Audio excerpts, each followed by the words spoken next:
Hey ho gengs, pasti kalian pernah dengar istilah generasi milenial kan? Entah kapan dimulai and siapa yang ngemulai. Tapi beberapa tahun terakhir ini tiba-tiba aja muncul and jadi sangat populer. Nah, penasaran dong ya, apa sih generasi milenial itu? Siapa aja sih generasi milenial ini? Terus, dinamain apa ya generasi sebelum dan sesudah generasi milenial? Nah, daripada penasaran and mumpung lagi gabut juga, bingung mau ngapain? Telepon mantan gak mungkin. Bengong juga entar malah kesambet kodamnya Mbak Muhammad Fattah. Jadi, skuilah kita bahas ini aja. Sebenarnya ini bukan hal baru ya gengs. Pelabelan generasi kayak gini nih udah dimulai sejak pasca Perang Dunia Kedua. Dan metode yang dipakai adalah metode analisis cohort. Apa itu analisis cohort? Apa ya? Nanya Google aja deh. Kak Google. Iya, ada apa? Tolongin kita dong. Analisis cohort itu apa sih? Haduh, ngerepotin aja. Baiklah. Analisis cohort berasal dari ilmu kependudukan. Ini adalah metode untuk menganalisis dan mengevaluasi perubahan perilaku sekelompok orang dengan fitur demografis umum dalam periode waktu tertentu. Hah? Ngomong apa sih kak? Nggak mudeng nih Mimin. Haduh, nih anak. Nih, dengerin ya. Jadi, kalau dijelaskan secara simpel, definisi asli dari cohort adalah sekelompok orang yang memiliki karakteristik demografis yang serupa. Ini mungkin, misalnya, tahun kelahiran, dekade mereka dilahirkan, atau saat mereka memasuki tingkat tertentu di sekolah. Oh gitu. Emang ngerti? Enggak. Haduh, ampun. Gua tampol juga lama-lama nih anak. Jadi gengs, sejak dimulai sampai sekarang udah ada 5 kelompok generasi, yaitu baby boomers, generasi X, generasi Y, generasi Z, dan generasi Alpha. Nah, generasi Y inilah yang akhirnya disebut generasi milenial. Masing-masing kelompok generasi ini gengs punya pola pikir dan perilaku yang berbeda loh. Hal ini tentunya karena pengalaman dan tantangan yang mereka hadepin juga beda, gengs. Buat lebih jelasnya, nih Mimin jabarin ya. 1. Baby boomers. Baby boomers ini, gengs, adalah generasi yang lahir di sekitar tahun 1946 sampai 1964. Pas denger namanya sih, Mimin langsung ngira kalau ini adalah generasi bayi-bayi yang baru lahir gitu. Ternyata generasi kakek nenek kita ya. Dinamain baby boomers karena pada masa itu, yaitu pasca Perang Dunia Kedua, di Amerika terjadi peningkatan angka kelahiran yang sangat signifikan, gengs. Sehingga disebut sebagai fenomena baby boom atau ledakan kelahiran. Istilah ini kemudian mulai dipakai deh oleh negara Amerika dan sekitarnya buat nandain demografi budaya. Lahir setelah peperangan dan tumbuh pada masa-masa reformasi dari berbagai negara, memaksa para baby boomers ini buat beradaptasi dengan kondisi lingkungan yang belum stabil, gengs. Gak jarang, para baby boomers ini juga ngalamin begitu banyak perubahan di bidang pendidikan dan politik. Minimnya lapangan kerja pada waktu itu bikin para baby boomers memiliki sifat yang super kompetitif. Generasi ini berorientasi pada pencapaian, berdedikasi dan fokus pada karir. Sampai beberapa sejarawan nyebut mereka generasi gila kerja yang gak suka dikritik, gengs, tetapi suka mengkritik generasi muda yang mereka anggap kurang mempunyai etika kerja dan komitmen terhadap tempat kerja. Namun dibalik sifat mereka yang gila kerja dan gak suka dikritik itu, gengs, para baby boomers ini sangat sayang sama keluarga mereka loh, terutama sama anak-anak mereka nih. Mereka rela kerja bagai kuda, mendaki gunung lewati lembah, asalkan anak-anak mereka bisa ngedapetin pendidikan yang setinggi-tingginya. Mendaki gunung, lewati lembah, sungai mengalir indah ke samudra. Capek juga ya Mimin bacanya. 2.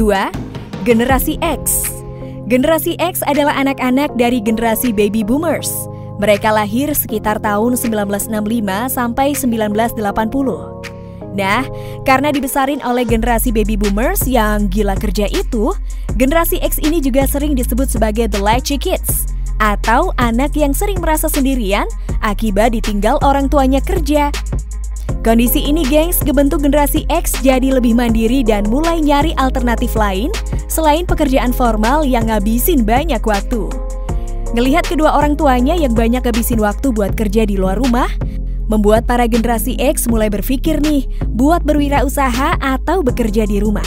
Karena mereka beranggapan bahwa waktu lebih berharga daripada uang gengs. Generasi X yang tumbuh besar di rentang tahun 70-80-an juga mulai kenal berbagai jenis teknologi baru kayak telepon atau TV.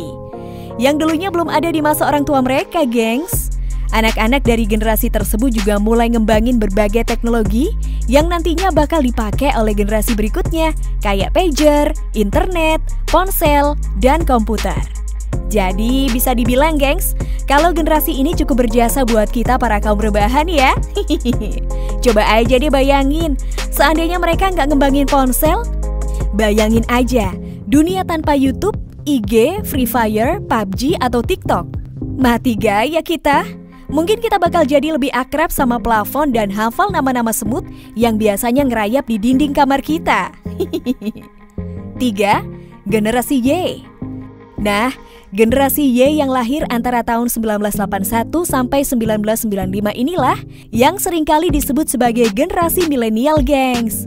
Umumnya, para milenial ini pola hidupnya lebih seimbang, gengs. Mereka pekerja keras tapi juga tetap mentingin me time.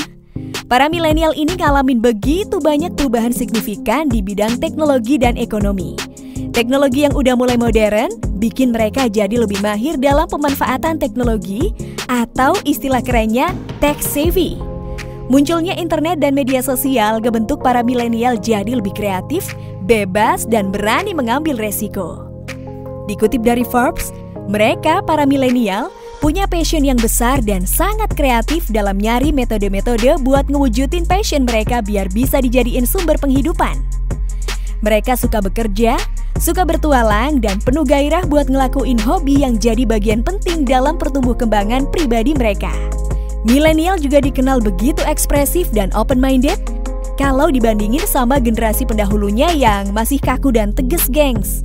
Masyarakat di generasi ini cenderung lebih berani dalam nyampein pendapat, punya kepercayaan diri yang tinggi, pola pikir yang out of the box, dan cenderung lebih egois.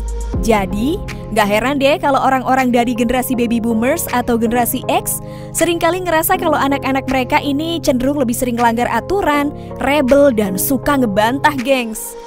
Tapi tetap, titel terkuat masih dipegang emak-emak dari generasi baby boomers dan generasi X. Tepuk tangan dulu dong, gengs. 4. Generasi Z. Generasi ini lahir di sekitar tahun 1996 sampai 2010, gengs. Di Indonesia, orang yang lahir pada awal generasi Z ini sebenarnya juga sempat ngalamin krisis moneter.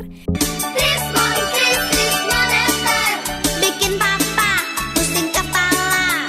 Dan juga politik pada tahun 1998 sih. Tetapi usia mereka yang masih kecil kemungkinan belum ngerasain dampaknya secara langsung ya.